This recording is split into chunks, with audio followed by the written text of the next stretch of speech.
직분을 가진 목사로서의 삶이 아니라 세상 속에 살아가는 한 사람의 그리스도인으로 요즘 세상 속에 사는 게 참 녹록지 않다는 것을 점점 더 많이 느끼게 됩니다.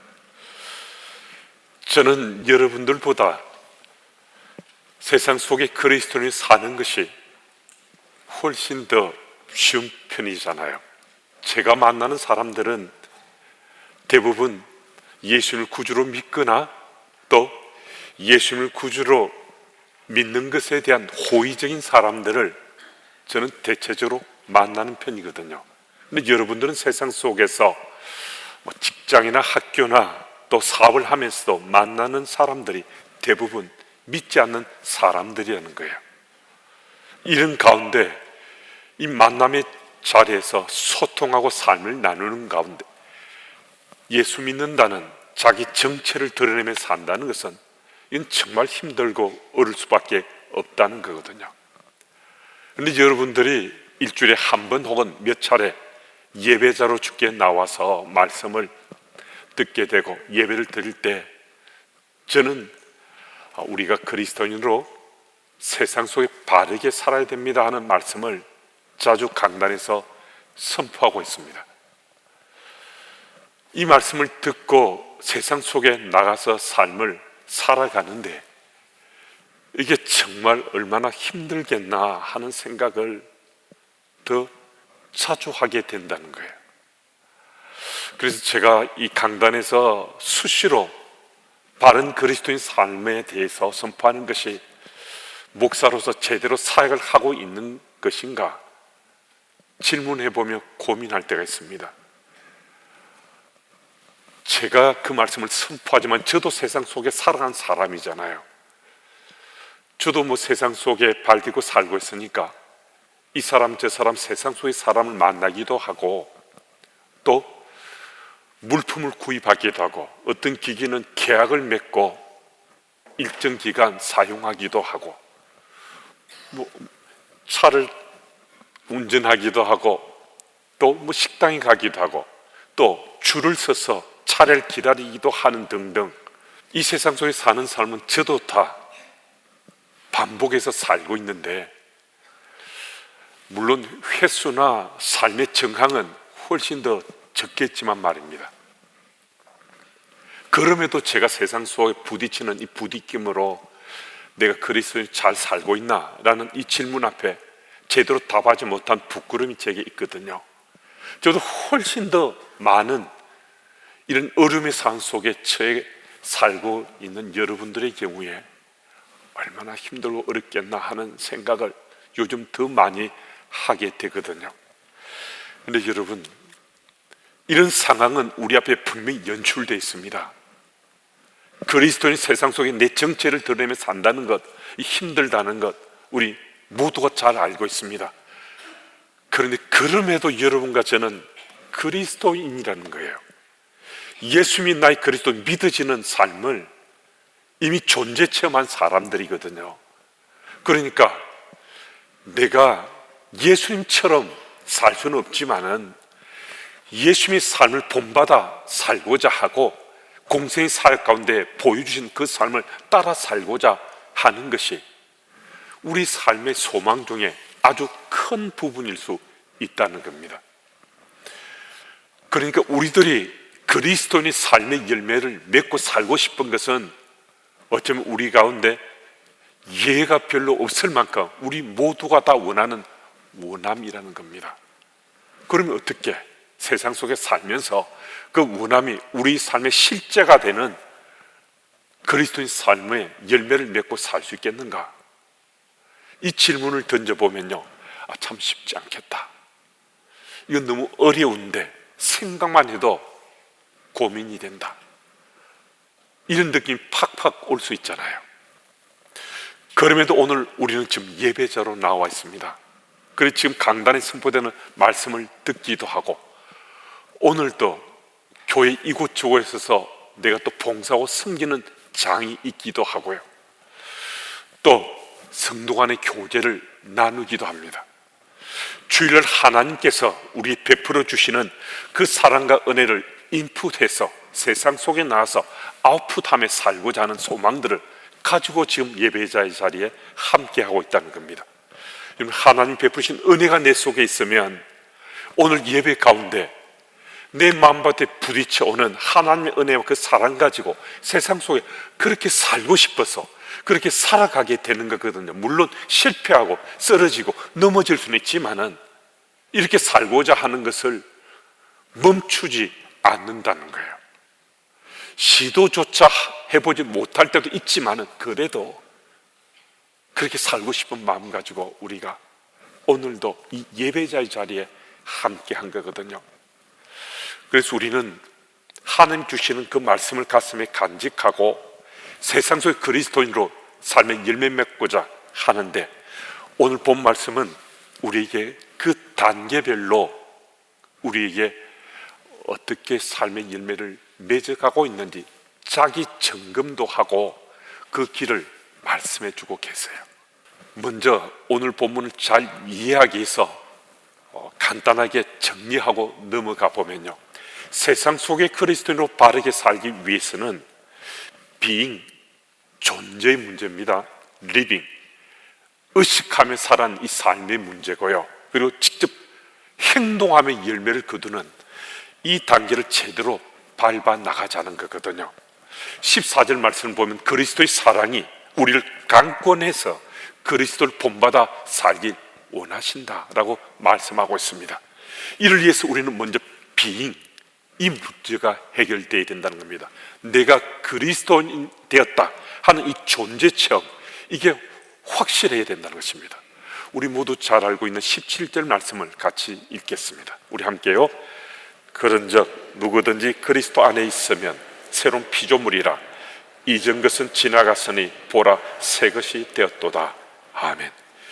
예수님 구주로 믿게 되면 여러 현상들이 우리 마음밭에서 이전과는 달리 내게 드러나게 되는데요, 그 중에 하나는 이전과 다른 새로운 가치, 내 삶의 의미, 목적이 내 삶 속에 움직이게 되는 것을 깨닫게 된다는 거예요.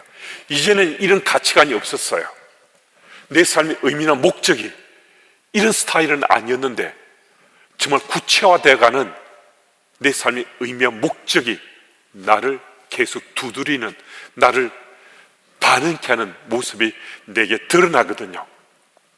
그래서 우리는 이전과 다른 가치관을 가지고 또 의미와 목적을 가지고 그리스도인으로 살려고 한다는 거예요. 그런 삶을 우리가 살길 원하는 마음이 우리 속에 가볍게 타치될 수 있지만 아주 강하게 내 삶을 사로잡게 되기도 한다는 겁니다. 그런데 그런 마음을 가지고 한번 행동을 해보는데 이게 잘 안 돼요. 아니, 그런 마음을 가진 것만으로도 이거 대단한 거잖아요. 스스로도 나 대견하다 하는 생각이 들 수 있는데 이걸 행동해 봤는데 이게 잘 안 돼요. 여러분, 왜 그런지 아십니까? 여러분, 왜 그렇게 행동까지 했는데 안 됩니까? 마음도 있어요. 이 마음도 특심해요. 행동 옮겨봤는데 안 되는 그 까닭은 무엇인가? 이건 다른 것이 아니라 바로 이 비잉의 문제, 내가 그리스도인 되었다는 이 존재 체험, 이 부분이 보다 확실하지 않다는 겁니다. 여러분, 내가 그리스도인 되었다는 이 존재 체험이 성경 66권에 있는 기록된 말씀이 다 믿어져야 된다는 것이 아니고요, 아주 분명한 이 두 가지 사실에 대해서 내가 확신에 찬 믿음으로 고백하면 나는 비잉의 문제가 완전히 해결됐다 할 수 있습니다. 그리스도인됨의 존재가 이제는 확신 가운데 믿어졌다는 게, 하나는 우리는 너무 잘 알고 있는 예수 십자가의 그 사건, 십자가의 죽으심으로, 피 흘리심으로 내가 모든 죄로부터 깨끗하게 씻음 받았다는 겁니다. 이게 무슨 말씀인가 하면 죄의 문제가 해결됐다는 거예요. 여러분과 저를 때로 고통스럽게 하는 것은 다름이 아니라 죄의 문제입니다. 죄의 족쇄나 죄의 굴레가 나를 정말 고통스럽게 할 수 있는데, 예수께서 십자가에 피 흘려 죽으심으로 나의 모든 죄, 과거뿐만 아니라 현재, 미래의 죄까지도, 죄라는 것은 다 해결해 주셨다는 겁니다. 그러면 아직 현재 내가 죄를 짓지도 않고 미래에 아직도 죄를 질 생각조차 하지 않는데 내가 죄를 짓고 그 문제가 해결함을 받았다. 이 무슨 말씀인가? 그럼 예수님을 나의 구주로 고백하게 되면요, 나는 예수 그리스도가 나의 그리스도 되심을 믿기 때문에 예수님의 십자가의 피 흘리심을 통해서 이 죄는 과거뿐만 아니라 이건 지은 죄잖아요.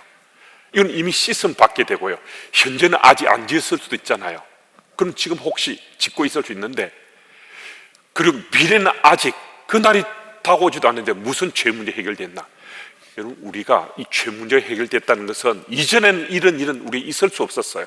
그런데 죄가 있으면 그 죄를 주님께 용서를 구하기만 하면 다 용서받을 수 있게 됐다는 것이 십자가 사건이에요. 십자가 예수께서 피 흘려 죽으신 그 놀라운 그 사랑과 은혜로 이전에는 죄를 짓고 나면 그 죄 문제가 계속 남아 찌꺼기처럼 나의 족쇄가 되었는데, 예수께서 죽으심으로, 대신에 죽으심으로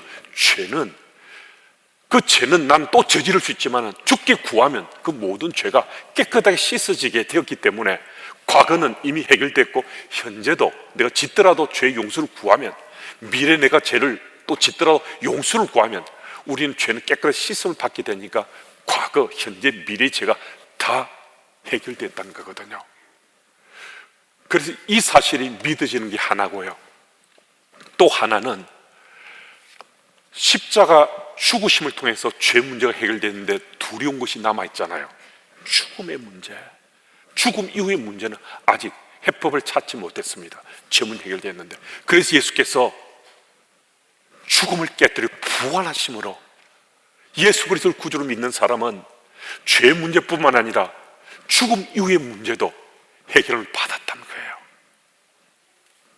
이게 정말 중요한데, 이 두 가지, 이게 내게 믿어지면 그리스도인 됨의 존재 문제가 이게 확실하게 해법을 찾은 거거든요. 그러니까 빙의 문제가 해결된 거라는 거예요. 근데 이 문제가 우리에게 확실하지 않는 가운데 내가 행동으로 뜨거워지니까, 예수님이 나의 그리스도 믿어지니까 나 그렇게 좀 살려고 막 달려들 수 있잖아요. 그러다가 실패하고 쓰러지고 넘어지는 게, 이게 내 그리스도인 됨에 대한 자기 정체가 분명하지 않기 때문에 그래요. 그래서 오늘 여러분과 제 삶 가운데 이 두 가지 사건, 십자가 죽으심의 대속의 은혜와 죽음을 깨도 부활하신 이 놀라운 사랑, 이게 우리에게 믿어지면, 또 이게 당연히 믿어져야 되고, 그래서 우리는 그리스도인 됨의 존재 체험을 하면서 우리 정체를 드러내며 살 수 있다는 것입니다. 여러분, 이 사실을 꼭 기억하셔서 우리 세상 속에 그리스도는 살아가는 겁니다. 살아가고자 하는 텃밭이 이게 빙의 문제, 그리스도인 존재의 문제가 아주 분명해졌다는 거거든요. 그리고 오늘 보면 18절 말씀을 이제 보면요, 하나님이 그리스도로 말미암아 우리를 자기와 화목하게 하셨다라고 말씀합니다. 이제는 우리는 하나님과 관계가 단절된 인생이었잖아요. 그런 존재였습니다. 말씀드린 적이 있지만은 아담과 하와의 범죄로 인해서 우리는 하나님 앞에 나갈 수 없는 존재가 됐습니다. 하나님께서는 영이신 하나님이신데 우리가 하나님 형상을 닮아서 우리가 지음을 받았다고 하잖아요. 하나님께서는 이 흙을 빚으셔서 많은 생명들을 지으셨습니다. 우리 사람뿐만 아니라 짐승도 지으셨지만, 하나님께서 짐승들은 짓기는 지으셨지만 짐승들에게는 그들에게 생기를 불어넣지 않았습니다. 오직 인간만 생기를 불어넣어서 생명이 됐다고 그랬어요. 그러니까 우리 사람만 영적인 존재고요, 짐승은 생명이지만 그들은 혼으로 살아가는 겁니다. 껍데기는 육체, 혼, 이것으로 살아가지, 우리 인간만 껍데기인 육체의 혼과 영으로 우린 살아가는 거거든요. 그런데 이 영적인 존재는 우리가 죄를 범함으로 이 영이 훼손되니까 하나님 앞에 언제나 쉽게 에덴 동산에서 소통하고 대화하며 살았던 아담과 하와가 이게 이제는 막히게 됐다는 거죠. 그래서 구약 시대는 몇몇 선지자나 대제사장이나 왕을 통해서 하나님께 말씀 주실 때 그 말씀 그들을 통로로 듣게 됐지만 예수께서 십자가에서 피 흘려 죽으시고 또 그리고 죽음을 깨뜨려 부활하신 다음에 우리 영이 훼손된 영이 회복됐다는 거예요. 그럼 우리가 영적인 존재로 창조 때 에덴 동산이 그 하늘처럼 하나님과 소통하는 것이 가능해져서 우린 주님 앞에 쉽게 누구든지 나갈 수 있게 된 거거든요. 그런 화목함이 이루어졌다고 오늘 이 고린도 후서 기자가 우리에게 말씀해 주고 있습니다. 여러분, 우리가 그리스도인 되었다는 이 분명하다는 거예요. 하나님과 우리가 화목해 됐다는 이 의식이 우리에게 정말 필요하다는 겁니다. 세상 속에 그리스도인으로 살아가는 우리들이 그리스도인은 존재 체험을 하고 나면 그 다음은 그리스도인이다 하는 이 의식을 가지고 이 살아가는 것인데, 그러니까 being, 존재 다음은 living, 의식하는 삶, 이 단계가 우리에게 따라야 된다는 것입니다. 아직 우린 그리스도인 삶을 행동해서 그들만큼 충분하지 않을 수 있어도 나 그리스도인인데 이걸 의식하며 사는 것이 그리스도인 된 우리들은 정말 필요하다는 것입니다. 여러분, 오늘 이 자리에 함께한 우리들은 내가 그리스도인이라는 의식을 하고 있습니다. 아주 똑소리 나게 정리정돈은 안 돼도 우리가 한 번씩 주의 말씀이 기억나고 봉사와 성전 현장에서 나도 예수를 본받아서 섬겨봐야지, 봉사해봐야지, 헌신해봐야지, 교회 안에서 보면 교회 밖에서도 내가 그리스도인이라는 이 의식을 가지고 내가 살고자 하면 우리는 지금 빙담, 리빙 단계에서 그리스도인의 의식 가지고 지금 살아가고 있는 진행형이라고 할 수 있습니다. 여러분, 오늘 여러분과 제 삶 속에 이거 정말 중요한 거죠. 존재의 문제, 그리스도인 된 내 존재, 그 다음에 이 의식을 가지고 내가 살아가고자 하는 이것, 그 다음이 참 중요한데 이게 doing, 행동하는 겁니다. 이 부분에 대해서 18절 후반부는 분명히 말씀해 주시거든요. 그리스도인을 살아가는 우리들에게 하나님께서는 세상을 화목하게 하는 직분을 주셨다는 겁니다. 직분을 주셔서는 직분을 감당하며 행동하라고 주셨다는 거거든요. 물론 이 순서가 being, 그리스도인 된 이 존재가 내게 체험되고서 의식을 별로 하지 못하고 행동하는 데 뛰어들 수도 있습니다. 이 잘못됐다는 것이 아니라 우리가 존재 체험하고 그 의식 가지고 내가 지금 살아가고 열매를 거두려고 행동하는 이 자리에 두 번째, 세 번째가 조금 바뀌어도 큰 문제는 아닙니다. 그렇지만은 이 단계별로 준비되면 더 잘 준비돼서 세상 속의 그리스도인으로 살아갈 수 있다는 거거든요. 지금 주님께서 우리 보고 강권해서 강하게 군하시면서 세상 속의 그리스도인 살아라, 이 말씀 하시는 거거든요.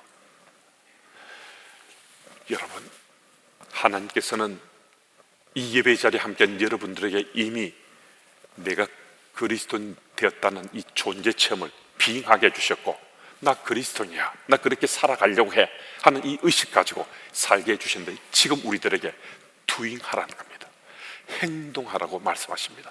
그럼 행동하는 것이요, 아주 대단한 굉장한 수준의 행동이 아니라 초급, 중급, 고급이 있다면 초급만으로도 충분할 수 있습니다. 모 집사님이 제게 이 글을 보내셨는데요, 지금 군대 가 있는 집사님의 자녀가 그리스도인으로 이제 신앙의 삶을 시작하신 그것 기뻐하면서 제게 이 편지 보내셨는데요, 사실 이 글은 제가 2020년 5월에 이 말씀을 일부를 예를 들어서 말씀드린 적이 있습니다. 그렇지만 오늘 본문과 아주 잘 어울리는 이야기여서 이 말씀을 다시 한 번 더 좀 더 구체적으로 드리게 됐습니다. 그 글을 좀 읽어드리겠습니다. 목사님, 하나님이 하십니다. 하나님 은혜입니다. 중보기도 감사합니다. 계속 집중 기도 부탁드립니다. 아이와 방금 통화했습니다. 오늘도 예배 잘 드리고 왔다고 합니다. 다름이 아니라 어제부터 담배 끊기에 들어갔다고 합니다. 하루 10개 피 정도 피었었다고 합니다. 중2 말부터 5년 반을 피었다고 합니다. 얼마나 이 결단이 감사한지 모르겠습니다. 엄마, 담배 생각이 날 때 어떻게 해야 해? 하는 도움 요청이 있었습니다. 아래에 몇 가지 다짐의 글입니다. 하나, 하나님 도와주세요. 나는 할 수 있다. 엄마 아빠가 기도하고 있다. 담배 이거 못 끊으면서 내가 앞으로 무엇을 할 수 있겠나? 하나님 도와주세요를 읊고서 기도한다. 5, 따뜻한 물로 샤워한 후 기도하고 편히 잠자리에 들자. 목사님, 뭐라고 이 기쁨을 말씀드릴 수 있을까요? 이제 시작이니 완전히 담배 생각이 안 나고 담배로부터 온전히 자유치기까지 잘 견뎌 이겨낼 수 있도록 하나님 붙드심과 위로하심을 기도합니다. 목사님께서도 매일 집중 기도해 주세요. 은혜로다 주의 은혜, 한량없는 주의 은혜, 변함없는 신실하신 주의 은혜. 다음 주에는 1박 면회에 가서 아이랑 같이 예배 드리고 오겠습니다. 아이 손 꼭 잡고 또 한 번의 기쁨과 감격의 예배를 드리게 될 것 같습니다. 살아계신 하나님이십니다. 주는 나의 구원자, 나의 그리스도이시며 내 아들의 구원자, 내 아들의 그리스도이십니다. 부족하고 어리석기만 한 저는 자녀들 앞에서도 늘 미안한 것뿐인데 제 생에 이런 감격의 순간 은혜의 체험을 허락하신 하나님께 온몸과 마음으로 감사를 올려드립니다. 그럼 이 청년은 그 당시 이제 그리스도인됨의 첫 발을 디디기 시작했습니다. 여러분, 이 청년이 그 다음 어떻게 됐겠습니까? 이젠 제대하고 청년 그리스도는 세상 속에 멋지게 살아가고 있습니다. 하나님의 은혜인 거죠. 주의 은혜인 거죠. 첫 걸음은 가벼울 수 있습니다. 초급 단계에 머물 수 있습니다. 하지만 기도하는 부모의 기도는 헛되지 않습니다. 오늘 이 자리에 함께 하신 여러분들이 자녀를 품고 기도하면 자녀의 삶 가운데 그 기도는 때의 문제일 뿐이지 반드시 이루어지게 되어 있습니다. 이 사실을 믿으시고 우리 자녀들이 비잉하고 그리스도인의 존재 체험하며 살아가고 리빙하면서 나 그리스도인인데 의식하며 살아가고 그리고 마침내 아주 초급 단계라 하더라도 행동한 두인까지 발전해 갈 수 있도록 이 부모의 역할, 조부모의 역할이 정말 중요합니다. 여러분, 하나님께서 하시는데 우리가 통로가 잘 되기 위해서는 우리가 더 많이 연습하고 더 많이 훈련하며 주님 앞에서 내가 비잉하고 리빙하며 두잉하는 믿음의 삶을 충실히 살아야 된다는 겁니다. 그럼 2023년 새해가 밝았고 세 번째 주일입니다. 올 한 해 주께서 오늘 이 고린도 기자를 통해 말씀하시잖아요. 강하게 권하면서 우리 보고 세상 속의 그리스도인으로 잘 살아내라고 하시잖아요. 이 말씀 꼭 기억해서 2023년 올 한 해 강권하시는 하나님, 그분의 손길을 의식하며 하나님 사람으로 잘 살아가시는 여러분들이 다 되시기를 축복합니다.